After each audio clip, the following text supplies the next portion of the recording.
Friends, आज का जो हमारा टॉपिक है वो है what are carbon registers and what information do we get from colour code of carbon registers. आपने यकीनन एक कार्बन रजिस्टर्स को देखा होगा और आपने ये भी देखा होगा कि उनके ऊपर कुछ बैंड्स बने होते हैं, कलर्ड बैंड्स होते हैं। तो आज हम उन बैंड्स को, उन कलर बैंड्स को यूज़ करके उस कार्बन रजिस्टर की रेजिस्टेंस कैसे निकालेंगे, ये चीज़ आज हम देखेंगे। उसको शुरू करने से पहले इसके 4 स्टेप्स हैं, ये ज़रा आप पहले देख लें। जो अमूमन कलर हमें रजिस्टर्स, कार्बन रजिस्टर्स मिलता है, उसके ऊपर या तो 3 बैंड्स होंगे या 4 बैंड होंगे। अगर हम पहले बैंड की बात करें, so the first band indicate the first digit of the numerical value. इसको मैं आगे चलकर एक एग्जांपल लेके एक्सप्लेन करूंगा। अभी सिर्फ आप ये 4 स्टेप्स जो हैं ये अपने जहन में बिठा लें कि the first band indicates the first digit of the numerical value. The second band give the second digit. जो दूसरा बैंड होगा उस रजिस्टर के ऊपर वो हमें दूसरा डिजिट देगा। And the third band is the decimal multiplier that it gives the number of zeros. इस चीज़ को भी मैं आगे चलकर एक्सप्लेन करूँ। अभी आप सिर्फ इतना याद कर लें, जो थर्ड बैंड होगा वो हमें नंबर ऑफ जीरोस देगा। जब अब हम फोर्थ बैंड की बात करें तो ये फोर्थ बैंड या तो होगा नहीं, और अगर होगा तो या तो सिल्वर कलर का होगा या गोल्ड का होगा। तो अगर तो ये सिल्वर है तो ये इसका मतलब होगा कि उस रेजिस्टेंस की टॉलरेंस जो है वो ±10% है। और अगर ये गोल्ड बैंड है तो उस रेजिस्टेंस की जो टॉलरेंस है वो 5% है। और जैसे मैंने पहले कहा कि या तो ये होगा नहीं या फिर होगा तो सिल्वर और गोल्ड होगा। तो अगर ये नहीं होता, if there is no fourth band, then the tolerance is understood ±20%। अब टॉलरेंस की हम बात करें तो टॉलरेंस क्या है? टॉलरेंस का मतलब होता है कि possible variation from the marked value. मतलब टॉलरेंस का ये मतलब होगा कि जो भी हम इन कलर बैंड को यूज करते हुए जो भी मार्क्ड वैल्यू निकालेंगे रजिस्टर की, उसमें पॉसिबल वेरिएशंस क्या होगी वो उसकी टॉलरेंस कहलाएगी। और इस चीज़ को जब हम आगे चलकर एक एग्जांपल सॉल्व करेंगे तो उसमें आपको ये मज़ीद क्लियर हो जाएगा। एग्जाम्पल सॉल्व करने से पहले आपको एक टेबल है जो के जहन में रखना पड़ेगा, और उसके अलावा आप इसकी किसी भी रजिस्टर की रेजिस्टेंस को फाइंड आउट नहीं कर सकते। साइड के ऊपर आपको नज़र आ रहा होगा कि ब्लैक जो है उसकी वैल्यू जो है वो 0 है, ब्राउन की वैल्यू 1 है, रेड की value 2, orange 3, yellow 4, green 5, blue 6, violet 7, grey 8, white 9। अच्छा, इसको अब आपने याद रखना है कि कौन से कलर की कौन सी वैल्यू, उस कलर को कौन सी वैल्यू असाइन हुई है, ये बड़ा ज़रूरी है। इसके बगैर आप फाइंड आउट नहीं कर सकते। अब प्रॉब्लम ये है कि इस टेबल को हम याद कैसे करें। तो जिस तरह मैंने याद किया हुआ है मैं आपको वो तरीका बता देता हूँ, अगर आपको पसंद आए तो आप उस तरीके से इसको याद कर सकते हैं। आप साइड पे देख रहे हैं कि मैंने यहाँ पे कुछ लिखा हुआ है, that B Roy, Great Britain, very good wife.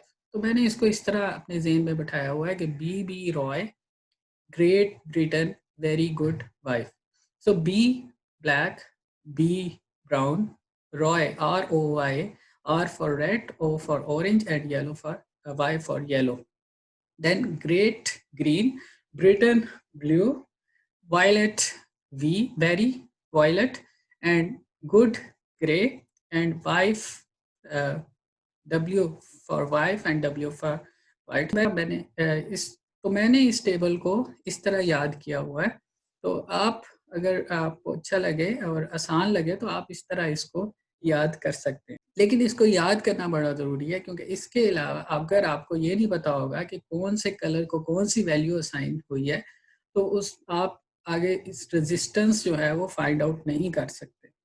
तो अब हम इसी टेबल को यूज़ करते हुए और इन 4 स्टेप्स को यूज़ करते हुए एक रजिस्टर्स लेते हैं और उस रजिस्टर की रेजिस्टेंस को फाइंड आउट करते हैं। जी फ्रेंड, ये मैंने एक रजिस्टर लिया है जिसके ऊपर आप देख सकते हैं कि 4 डिफरेंट कलर के कलर बैंड्स हैं। इसमें पहला जो बैंड है वो ब्राउन कलर का है, दूसरा बैंड ग्रीन कलर का है, तीसरा बैंड रेड कलर का है और चौथा जो बैंड है वो गोल्ड है।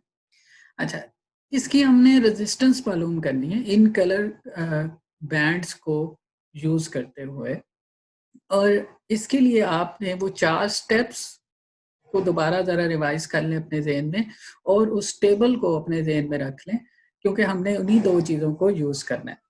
तो वो जो 4 स्टेप्स मैंने आपको लिखवाए थे, उसमें पहला स्टेप ये था कि the first band gives the first number. तो फर्स्ट बैंड जो है वो ब्राउन है और अगर आप टेबल में देखें तो ब्राउन की वैल्यू जो है वो 1 है। यहाँ पे हम 1 लिख देंगे। सेकंड स्टेप ये था कि the second band give the second digit. Second digit जो है वो ग्रीन है और ग्रीन का नंबर जो है वो टेबल में अगर आप देखें तो वो 5 है। तो यहाँ पे सेकंड डिजिट आ जाएगा 5।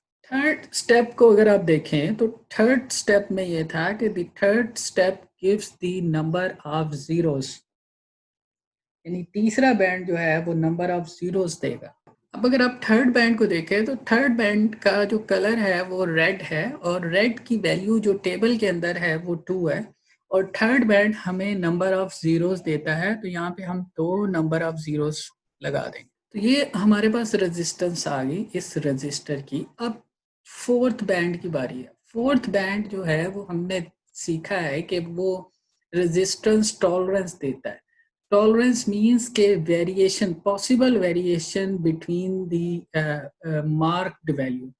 तो थर्ड फोर्थ बैंड के अगर हम यहाँ पे देखें तो फोर्थ बैंड के बारे में हमने पढ़ा है कि ये रजिस्टर की टॉलरेंस देता है और अगर इसका कलर गोल्ड होगा तो जो रजिस्टर की टॉलरेंस होगी वो ±5% होगी। तो ये मैंने यहाँ पे ±5% लिख दिया। तो ये जो है ये अब इस रजिस्टर की वैल्यू आ गई रेजिस्टेंस की 1500 और इसकी जो टॉलरेंस है वो ±5%। अब हम ये देखते हैं कि ये जो हम लिख रहे हैं कि ±5% और ये इसकी टॉलरेंस है और टॉलरेंस को हमने कहा कि ये पॉसिबल वेरिएशन है फ्रॉम द मार्क्ड वैल्यू। तो इसका क्या मतलब है? तो ये हमारे पास आंसर आया था कि R resistance is equal to 1500 ±5%। सबसे पहले हम 5% निकालेंगे इस वैल्यू का जो हमने हासिल की उस टेबल को यूज करते हुए। तो मैं यहाँ पे लिख रहा हूँ कि 5% ऑफ आर और उसका 5% अब कैसे निकालेंगे, 5 divided by 100 multiply by the value of R और ये मेरे पास आ गई 75%। अब possible values possible variation from the marked value निकालने के लिए हम क्या करेंगे कि ये जो हमारे पास 5% ऑफ आर आया है, हम इसको एक दफ़ा इस वैल्यू ऑफ रेजिस्टेंस में प्लस करेंगे और एक दफ़ा माइनस करेंगे। तो ये एक दफ़ा माइनस करके और एक दफ़ा प्लस करके 75 को हमारे पास ये आंसर आया कि इसकी जो पॉसिबल वेरिएशन जो है फ्रॉम द मार्क्ड वैल्यू वो 1425 टू 1575 होगी। मतलब कि जो पॉसिबल वैल्यू है इस रेजिस्टेंस की वो लाई करेगी बिटवीन 1425 टू 1575।